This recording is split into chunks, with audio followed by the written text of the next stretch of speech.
একটা ছোট্ট গ্রামে ছিল একটা পুরনো ভাঙাচোরা বাড়ি। গ্রামের মানুষরা বলতো ওই বাড়িতে নাকি ভূত থাকে।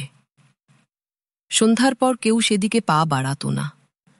রাহুল, এক শহুরে ছেলে, গ্রীষ্মের ছুটিতে গ্রামের দাদার বাড়ি বেড়াতে এসেছিল। গ্রামের গল্পগুজব শুনে তার খুব কৌতূহল হল।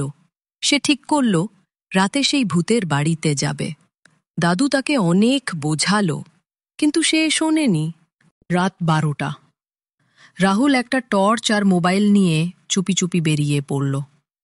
ঠান্ডা হাওয়া, ঝিঁঝি পোকার আওয়াজ আর অন্ধকারে হারিয়ে যাওয়া পথ, সব মিলিয়ে একটা গা ছমছমে পরিবেশ। বাড়ির সামনে পৌঁছে সে দেখল একটা জানুলায় আলো জ্বলছে। ভূত কি বিদ্যুৎ ব্যবহার করে? রাহুল ফিসফিস করে হাসল। সে বাড়ির ভেতরে ঢুকল। ভাঙা মেঝে, ছিন্ন পর্দা আর ধুলো মাখা আসবাবপত্রে ঘরটা যেন থমকে আছে অনেক বছর ধরে। হঠাৎ একটা দরজা কড়াত করে বন্ধ হয়ে গেল পেছনে। রাহুল ঘামতে লাগল।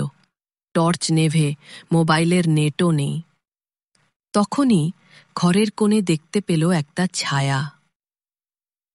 ধীরে ধীরে ছায়াটা কাছে আসতে লাগল। মুখ দেখা যায় না, কিন্তু পা নেই, হাওয়ার মতো ভাসছে। ছেলেটা চিৎকার করে দরজায় ঝাঁপ দিল। দরজা খুলে গেল, সে দৌড়ে পালালো। পরদিন সকালে লোকজন দেখতে পেল রাহুল জ্ঞান